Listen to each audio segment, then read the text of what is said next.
Comment faire pour que l'écologie ne soit pas punitive? Comment concilier la préservation de l'environnement avec une fiscalité qui ne soit pas trop forte? C'est avec Brune Poirson qu'on va en parler ce matin, qui est secrétaire d'État à la transition écologique, et on va en parler longuement.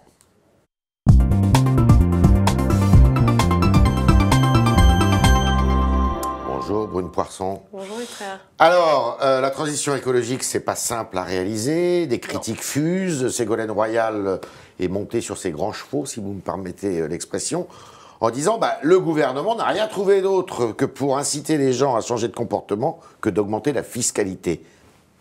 Vous approuvez ou vous condamnez?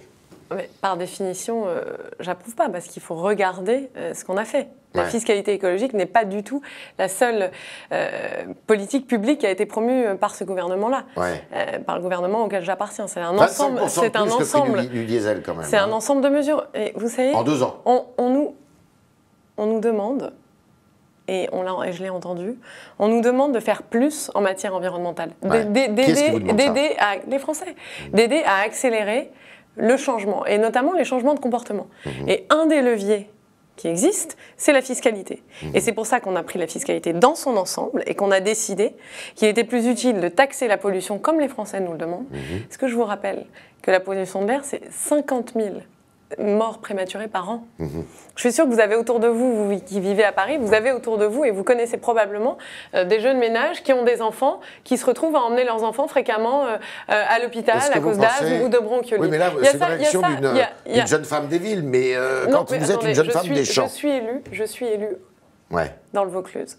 Je suis élue dans une circonscription qui est rurale. Et nous avons mis en place des mesures pour compenser aussi cette hausse de la Ceux qui sont obligés de prendre leur voiture tous les jours. Déjà, comment vous faites? Plusieurs choses. Encore une fois, c'est une approche globale. C'est-à-dire qu'on a choisi d'alléger la fiscalité sur le travail pour que le travail paye mieux, que le travail soit plus attractif, et de l'autre côté de taxer la pollution. C'est les charges qui pèsent notamment sur les cotisations salariales. Qu'on a supprimé. Et ce qu'on a fait aussi en parallèle, par exemple, pour compenser cette hausse de la fiscalité sur le diesel, eh bien, c'est qu'on a mis en place toute une série de mesures, comme par exemple la prime à la conversion.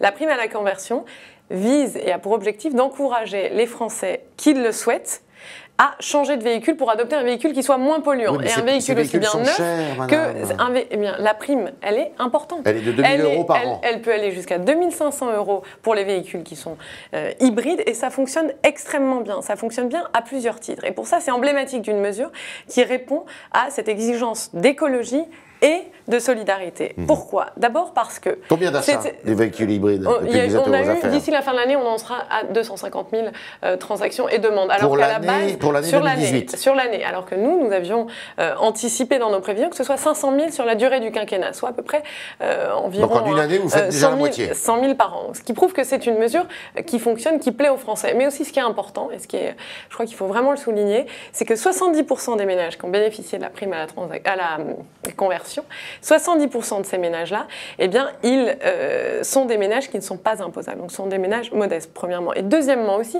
95% des transactions, elles se sont effectuées hors Île-de-France, et donc sur les territoires. Et donc, on voit là qu'on a une politique publique qui est utile. Et d'ailleurs, on est allé un cran plus loin, et François de Rugy l'a annoncé, en allant jusqu'à 2 500 € pour des véhicules hybrides ou électriques. Le gouvernement ne respecte pas l'obligation de l'article 1 de la loi sur la transition écologique de 2015, qui prévoit, quand vous faites 1 centime de plus de fiscalité écologique, vous êtes obligé de baisser d'1 centime ailleurs la fiscalité pour qu'il y ait une neutralité fiscale par rapport à l'écologie.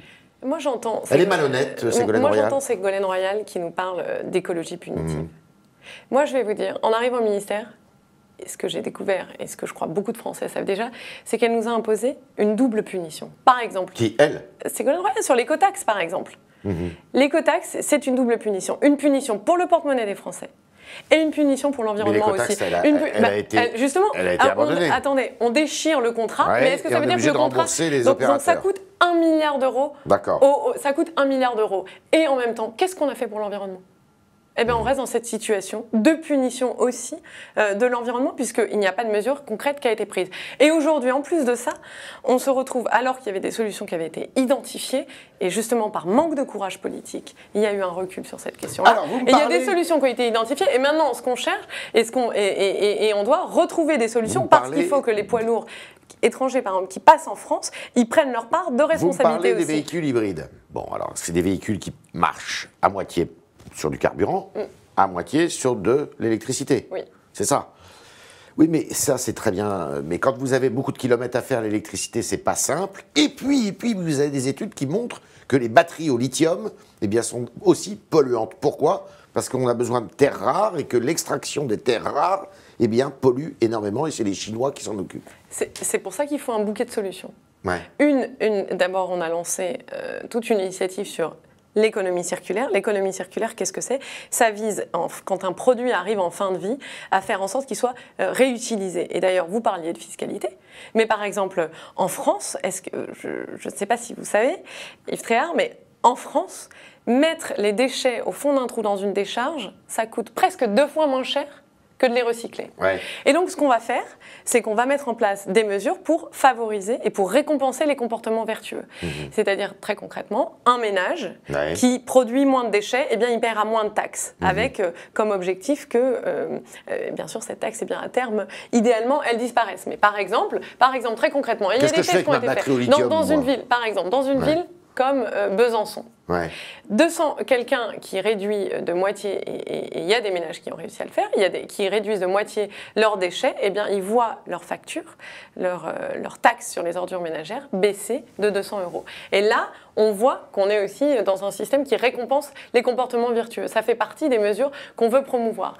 Et pour revenir sur les batteries électriques, et sur les véhicules qui n'émettent pas de CO2, il y a une batterie solution. On a aussi lancé un grand plan en faveur de l'hydrogène. Un plan de 100 millions d'euros en faveur de l'hydrogène pour aider à trouver et à chercher des solutions pour certains types de transports dans le secteur de l'hydrogène. C'est donc une palette de solutions qu'il nous faut développer. Mais vous savez, nous, notre approche, fondamentalement. Enfin, les Français, ils voient, surtout ceux qui vivent difficilement, mais ils voient que la fiscalité est pénalisante quand même. Je ne nie pas. Je ne nie pas que ça ne soit pas difficile. Mais encore une fois, on vient d'en parler. On a mis des mesures compensatoires de l'autre côté. On va continuer à y travailler. Mais encore une fois, je crois que ce que les Français aussi attendent de nous, c'est des actes. Des actes et du courage en matière de transition écologique. Et c'est ça qu'ils attendent. Et ça soit pas trop coûteux quand même. Et trop souvent, et oui, là on touche toute la difficulté de la transition. Et trop souvent en matière environnementale, on croit qu'on a fait le travail quand on a fixé un magnifique objectif très loin dans le temps. D'accord. Sauf que nous, on se fixe des étapes et une vraie feuille de route pour y arriver. Et par exemple, quand le gouvernement a été nommé il y a environ 1 an, on a lancé un grand plan climat qui vise à arriver à la neutralité carbone en 2050. Qui vise en particulier aussi, d'ici 2040, à ce qu'il n'y ait plus de véhicules qui émettent du CO2 qui soient sur les routes de France. Et donc on se donne les moyens. Dès aujourd'hui, on ne va pas se réveiller 5 ans avant l'objectif en se disant on va le rater. On met en place des mesures concrètes. Vous êtes au gouvernement, vous êtes secrétaire d'État. Est-ce que le président de la République va finir par nous sortir la programmation pluriannuelle des énergies ? Mais ce n'est pas le président de la République seul qui décide. Mais non, mais c'était prévu le 31 octobre. Vous dites qu'il va finir... Qu'est-ce que c'est, cette programmation pluriannuelle de l'énergie ? C'est un plan qui vise à organiser la production de l'électricité pour les 10 ans à venir, voire même plus loin. Est-ce que vous ne pensez pas que quand on travaille sur une politique publique qui est aussi importante que ça, qui a un impact tel dans le quotidien de la vie des Français, est-ce que vous pensez sincèrement qu'on en est à 10 jours près ? Premièrement. Deuxièmement, on n'avait jamais... Ça sera pas le 31 octobre, mais ce sera courant novembre. Ce sera courant novembre. D'accord. Donc vous m'avez répondu. Très bien. Il est question de péage urbain. C'est un dossier qui revient sur le devant de l'actualité, dans des grandes villes où ces péages pourraient coûter, dans les villes de plus de 100 000 habitants, quelque 1,50 €, je crois.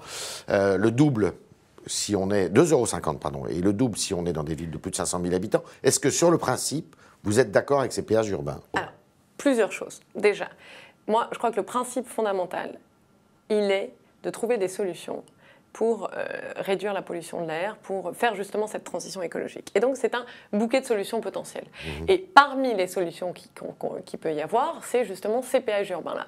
La loi de 2007 autorise la mise en place de péages urbains. Simplement, c'est tellement restrictif et tellement contraint qu'on le voit, peu de municipalités l'ont mis en place. Nous, ce qu'on propose, dans le cadre de notre travail de loi d'orientation sur les mobilités, qui vise à vraiment se centrer, c'est une loi qui est centrée sur la mobilité du quotidien, sur le bien-être aussi en ville. On va travailler dans ce cadre-là avec les municipalités pour identifier certaines solutions et pour identifier avec eux comment mettre en place potentiellement ces péages urbains qui peuvent et qui ont fait leurs preuves dans certains endroits à l'étranger. Moi par exemple, j'ai habité justement des ruraux. Moi par exemple, j'ai habité à Londres, ça fait partie des solutions ça marche pas à Londres, d'ailleurs. Ça fait partie des solutions qui ont fonctionné. Très mais en France, ce sont les municipalités et le gouvernement va y travailler. On va par exemple, il est tout à fait possible de moduler ça en fonction soit de votre catégorie socio-professionnelle, éventuellement de vos revenus. Mais il y a il peut y avoir plusieurs critères et on est en train d'y travailler, mais c'est certainement pas le gouvernement seul qui va décider, puisqu'il appartient aux municipalités de le mettre en œuvre. Ce sont les maires, ce sont les autorités qui ont qui organisent les transports. Et c'est main dans la main qu'on va travailler, parce que c'est comme ça qu'on fait la transition écologique. Vous allez recevoir bientôt des grandes chaînes de fast-food, en leur tapant un peu sur les doigts pour leur dire tri des déchets, et elles le font pas. Elles ne le font pas suffisamment. Elles ne le font pas suffisamment, mais vous savez, il n'y a pas que les fast-food. Il n'y a pas que les fast-food. Moi, je vais leur dire à nouveau ce que je leur ai répété. C'est que je leur ai rappelé à plusieurs reprises quels étaient les objectifs de la loi.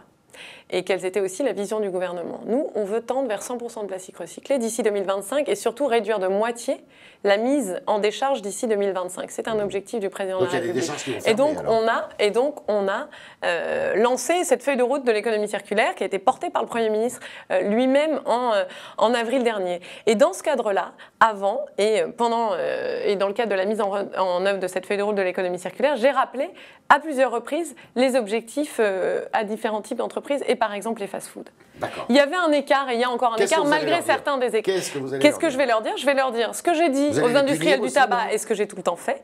C'est-à-dire je vais leur demander déjà de justifier l'écart entre la pratique et les discours et surtout de nous présenter un plan d'action qui soit parfaitement cohérent et surtout qui puisse avoir des résultats. Et si ce n'est pas le cas, à ce moment-là, on passera par des mesures législatives coercitives. Et je n'hésiterai pas. Et vis-à-vis des fast-foods et vis-à-vis de toutes les entreprises qui ne prennent pas leur part de responsabilité. Pour les cigarettiers aussi, alors. Attendez, les cigarettiers, qu'est-ce que c'est? Ce sont des entreprises qui, pardonnez-moi, mais participent à tuer aussi un certain nombre de nos concitoyens. Et qui, en plus de ça, bénéficient depuis trop d'années d'une exception en matière d'obligation et de respect de l'environnement. Je veux simplement mettre en cohérence. Donc il y aura une pénalité par mégot ? Non, c'est pas comme ça que ça va fonctionner. Simplement, en France, la façon dont ça fonctionne, c'est que par secteur, les entreprises s'organisent entre elles et créent ce qu'on appelle un éco-organisme. C'est-à-dire qu'ensemble, elles mettent au pot pour créer un organisme qui les aide à gérer leurs déchets, aussi bien depuis le moment où elles mettent sur le marché leurs déchets que depuis le moment où le déchet est mis dans la bonne... C'est le fumeur qui les crée. Mais chacun doit prendre sa part de responsabilité. Mais y compris les industriels du tabac. Puisque vous savez, là, ici, tout le mobilier, tout ce sur quoi on est assis, sont organisés en filière de responsabilité élargie des producteurs. On ne demande rien d'autre aux cigarettiers de s'organiser et de faire ça. Et je ne laisserai pas dire, et je ne laisserai personne dire qu'il s'agit d'une taxe mégot, parce que c'est un de leurs arguments pour angler le débat. Moi, je leur dis simplement, prenez vos responsabilités jusqu'au bout, et de toute façon, on vous y contraindra. Brune Poirson est parmi nous ce matin, très décidée à convaincre les Français. Avec Jérémy Pontu, on va poser vos questions maintenant.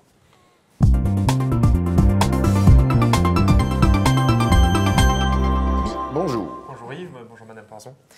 Première question, c'est sur la COP24 que les internautes s'intéressent. C'est s'ouvrira le 2 décembre, vous êtes très actifs sur Twitter sur ce sujet. Maratus nous dit la montagne va coucher une fois de plus d'un souriceau. Ça ne changera rien, cette réunion? La COP24 est fondamentalement importante, c'est la COP la plus importante après la COP21 parce que c'est là. Elle aura lieu le 2 décembre. En Pologne, début décembre, et les négociations vont durer environ 15 jours. Et l'objectif de cette COP24, c'est de se mettre d'accord, l'ensemble des pays du monde entier, se mettre d'accord sur des règles d'application de l'accord de Paris. Elle est donc très importante. Et nous, la France, on a une responsabilité particulière parce qu'on est on est pays hôte de l'accord de Paris. Et on est très attendu sur cette question-là. Et donc, on mobilise. Et hier encore, j'étais en Pologne où j'ai rencontré des représentants de l'ensemble des partis qui négocient, comme par exemple la Chine, la présidence polonaise, la Commission européenne. Chacun a envie d'avancer. Oui, mais il y a beaucoup de discours, mais il y a très peu d'actes. Non, mais il s'agit de se mettre d'accord sur un texte. Et c'est ça qui est difficile. Et c'est ce qui avait été absolument... Et ce qui est extraordinaire avec l'accord de Paris, c'est que c'est un accord qui est universel. Et on veut faire en sorte... il faut que ça soit coercitif, parce que sinon ça ne marche pas. Vous savez très bien, ces textes. À l'échelle internationale, un accord coercitif n'existe pas. Mais on n'a jamais réussi à se mettre d'accord. L'accord de Paris, c'est un accord qui est volontaire et qui fonctionne. Parce que la plupart des États dans le monde ont présenté des plans de réduction. Mais ça, c'est sa décision. On la regrette. Et elle est, moi je trouve, tout à fait condamnable d'ailleurs. Et le président de la République a été très clair sur la question. Justement, sur cette question, Jim se demande si vous êtes inquiète de la politique écologique de Donald Trump, vous qui avez né et avez travaillé aux États-Unis, ce que vous avez observé. Alors, je suis inquiète à partir du moment où les États-Unis ont décidé de quitter l'accord de Paris. J'ai eu aussi, par exemple, à l'occasion du G7, la possibilité d'échanger avec mes homologues américains. Eux, ils nous disent, on n'est pas d'accord avec le rythme et les exigences de l'accord de Paris, mais on a un objectif de réduction des émissions. Mais surtout, je vais vous dire une chose, surtout, ce qui est encourageant, c'est de voir à quel point aux États-Unis, les États sont mobilisés. Les États fédérés, les entreprises. Par exemple, j'ai eu l'occasion aussi d'échanger et le gouverneur Brown de Californie, lui, a lancé un sommet sur le climat. Et dans le cadre du One Planet Summit aussi, énormément d'acteurs américains qui vont de Bloomberg à des associations ou des organisations américaines, eh bien, elles se sont engagées résolument à prendre des actes, à faire et à lancer des projets en plus que nous, là, on suit au quotidien et qui fonctionnent, qui commencent à produire des résultats concrets. Oui, Lydia s'interroge sur la taxe déchets. Elle nous dit comment saurez-vous le poids des déchets d'un ménage? Qu'est-ce qu'un ménage juste? Une famille avec 3 enfants paiera-t-il plus qu'un célibataire? Paiera-t-elle plus qu'un célibataire? Alors, bonne question. Alors, l'objectif de cette tarification incitative, cette tarification au poids, d'abord, c'est de la mettre en place progressivement. Et ça se fait à l'échelle des municipalités. Et il y a 5 millions de Français. Nous, on veut, d'ici 2025, qu'il y ait 25 millions de Français qui soient sur ce système-là. Ça fonctionne bien pour 5 millions de ménages en France. Et concrètement, comment généralement c'est organisé? Ça dépend des municipalités, mais parfois ce sont des sacs poubelles de différentes couleurs qui permettent d'avoir une idée précise du poids. Et surtout, ce qu'on voit, c'est que ça fonctionne. C'est mais même en milieu urbain, comment on fait dans un immeuble, par exemple, où il y a... Eh bien, il faut. 30 locataires. C'est là où les municipalités ont aussi leur part de responsabilité et où on travaille, on échange avec elles. Par exemple, ce qui pèse particulièrement lourd dans une poubelle, ce sont les déchets d'origine alimentaire. Vos épluchures de tomates, de carottes, etc. Et donc, il faut arriver et parvenir, c'est 30% du poids des déchets. Hein, et ça revient, au final, c'est très énergivore aussi, si jamais ça part à l'incinérateur, parce que ça revient à brûler de l'eau, en fait. Et donc, il faut, et j'ai vu beaucoup de municipalités qui le faisaient, installer, par exemple, des composteurs dans certains endroits et, effectivement, organiser un tri des poubelles. Et nous travaillons avec les municipalités pour qu'elles le fassent. On va aussi lancer... Mais qu'est-ce qui va payer les municipalités à travers les impôts des administrés? Mais nous, on va encourager ce système-là en baissant de plus de moitié, c'est-à-dire en faisant passer de 8% à 3% les frais de gestion de cette tarification incitative. D'accord. Parce qu'on veut encourager ce type de comportement, ce type de politique publique qui encourage et qui récompense les comportements vertueux. Qui posera quelques problèmes d'ergonomie aussi, parce qu'il faut de la place pour installer tout ça. Ça fait partie des solutions qu'on doit développer ensemble, ça fait partie de la transition écologique. Et de même, par exemple, on va, et on est en train de travailler sur le développement de systèmes de consignes qui visent à collecter les emballages et les bouteilles en plastique. Fini les bouteilles en plastique? En tout cas, ce qui est fini et ce qui doit être fini, et ça c'est clair, et je l'ai dit très clairement aux entreprises, et je demande à ce qu'elles aient des résultats, elles ont déjà pris des engagements, c'est qu'à minima, ces bouteilles-là, elles soient faites à partir de plastique qui est recyclable, premièrement. Et deuxièmement, moi je pense qu'il faut aussi lutter, et d'ailleurs nous le faisons, pour lutter contre... Par exemple, toutes les eaux minérales ici, en France, elles sont je leur ai demandé embouteillées dans des bouteilles qui sont recyclables. Je leur ai demandé de prendre des engagements très clairs, et d'ailleurs elles l'ont fait, qui est de doubler la part de plastique recyclé qui vont être utilisés dans la fabrication de leurs produits d'ici 2025. Mais on veut qu'elles aillent plus loin. On veut qu'elles aillent plus loin. On est en train de travailler, on discute avec eux. Je ne vais pas le dire publiquement, le contenu de nos discussions. Et je peux vous dire que c'est vert. Allez-y, vous avez le temps. On en parlera, frère. Vous me réinviterez et on en reparlera. D'accord. Dernière question. Dernière question sur Facebook. Dominique se demande, comme vous en avez déjà un peu parlé, comment faire face à la pénurie annoncée du pétrole? Croyez-vous qu'il existe une énergie alternative viable aujourd'hui? Il est indispensable de trouver une énergie viable aujourd'hui. Nous, on pense que les énergies fossiles, c'est même pas qu'on pense, c'est qu'on fait tout pour faire en sorte que les énergies fossiles, elles restent dans le sol. Parce que c'est là qu'est leur place fondamentalement. Elles sont, et par exemple, on a fait voter la loi qui va interdire l'exploitation des hydrocarbures d'ici 2040 en France. On en parlait sur la fiscalité écologique, le développement par exemple de l'hydrogène, le développement des énergies renouvelables. C'est toute une palette de solutions qu'on veut développer le plus rapidement possible et qu'on est déjà en train de développer. Donc oui, c'est l'objectif. Et il s'agit aussi, en plus pour la France, d'une question d'indépendance énergétique et travailler sur toutes ces solutions-là, c'est aussi vivre dans une société où il y a du travail pour chacun, un travail qui fait du sens, qui va dans le sens de la protection de l'environnement. Mais bien sûr, c'est très créateur d'emplois. Regardez, en France, par exemple, l'économie circulaire, c'est 300 000 emplois potentiels. C'est le principe schumpeterien de la destruction créatrice. C'est le véritable relais de croissance. De toute façon, notre société aujourd'hui, le capitalisme tel qu'il s'est développé aujourd'hui, nos façons de produire, consommer, eh bien, on va dans le mur. Ça ne fonctionne pas. C'est absurde. On consomme et on prend de la planète toujours plus de ressources qui finissent sur toujours plus de ressources qui finissent sur des tas et dans des décharges qui sont toujours plus hautes. Mais c'est absurde. Et en plus, je pense qu'il y a un problème de sens. Je pense qu'il faut que les Français aient le sentiment aussi que... Vous voulez engager une révolution copernicienne. Entre autres. Voilà. Mais elle est déjà engagée. Voilà. C'était Brune Poirson qui était dans nos studios ce matin. Merci de vos réponses à toutes nos questions. Qui est secrétaire d'État à la transition écologique et solidaire. Exactement. Merci Jérémy Pontieux de vous être fait l'écho de nos internautes. Et puis à demain, si vous le voulez bien.